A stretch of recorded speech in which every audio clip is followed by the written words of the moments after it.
Greetings everyone. Well, we're back at the Cattail swamp. It's about mid-July and we are here with Xavier, who's gonna tell us more about how we can use cattails. Yeah, hi. So welcome back. So today we're gonna harvest both the pollen of the cattail and the green cobs that sit underneath the pollen.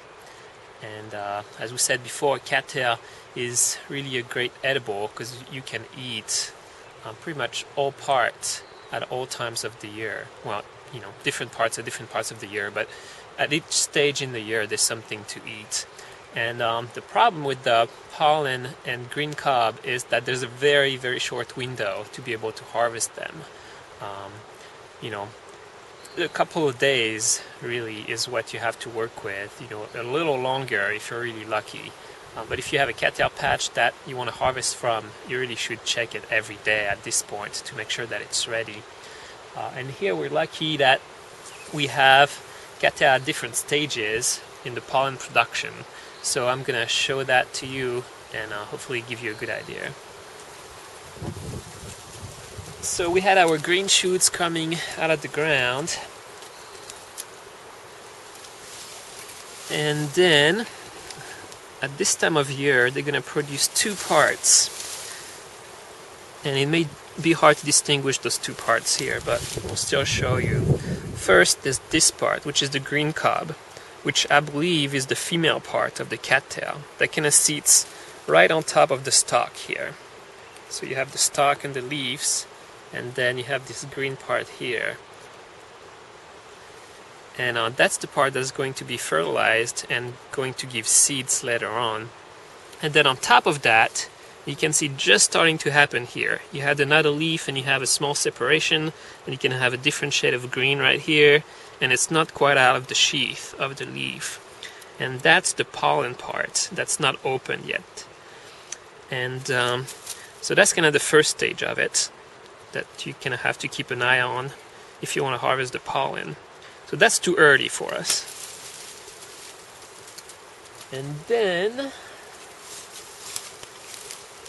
right here, if I can take it out, so that you still have the green cob here, and then here you still have, you know, the other shade of green, the pollen that's not ready yet. And then the cattail is going to mature from the top down, and so here you see that it starts to turn yellow, and that's when it's going to start producing the pollen. And if you shake it, there's no powder, there's no pollen coming out, so that's not ready for us either. But just to kind of give you an idea of the progression of it.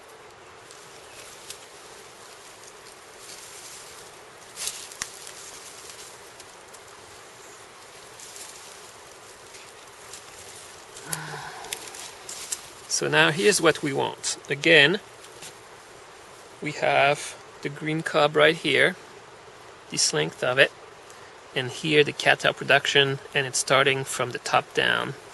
And if you shake it on your palm, you have this yellow powder, which is the pollen of the cattail. And you can actually eat that. You know, it doesn't necessarily have a strong taste, but it's really rich in different good things. And you can make a flour out of that, and in general it's kind of mixed with different kinds of flours. And to collect the best way to collect the pollen is you kind of have a bag, and you can put the head of the cattail in the bag and then shake it.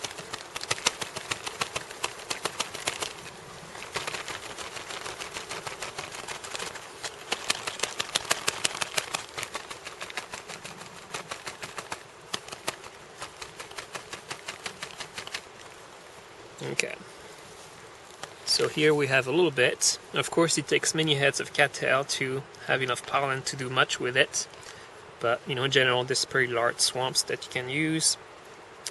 So that's what we're looking for. You can have to know that the pollen is somewhat wet, and so you don't want to store it in a plastic bag. You know, it's fine to collect it in a plastic bag, but if you store it in a plastic bag and you seal it, the pollen is going to mold.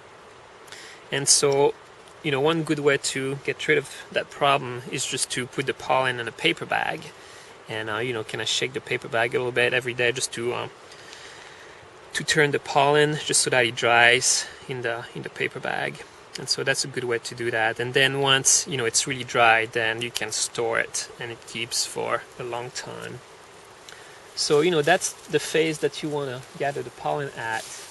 And then just to show you what it becomes afterwards and how short of a window you have to work with, is that again, you have the green cob here that's going to become fertilized. Here you have the pollen. You can shake it on your fingers. This one has a lot of pollen. Tasty. And then from the top down again, that's when the pollen is all gone. And so you don't necessarily want to collect this thing, because it's just fluff. That you don't, I'm sure it won't kill you or anything, but you don't really want to eat that. So, you can probably get rid of that. And then collect the pollen left to your bag.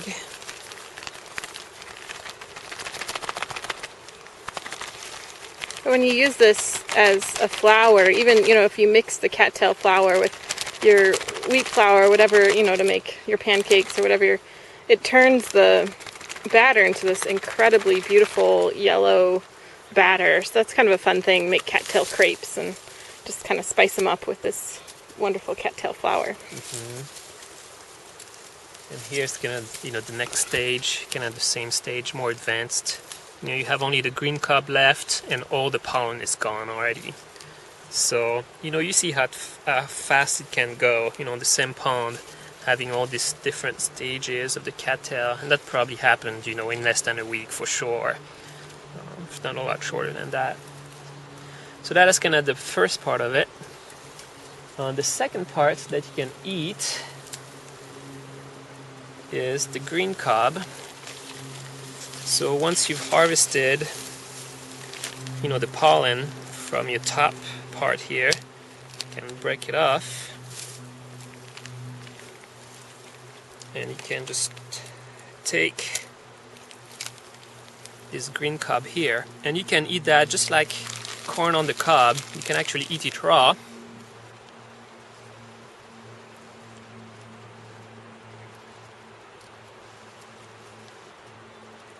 And again, it doesn't have much of a taste. The texture is a little special, I guess. You're gonna have to get used to it, but it's not bad at all. And again, it's very nutritious to do that. And so for tonight, we're gonna collect a whole lot of these green cobs.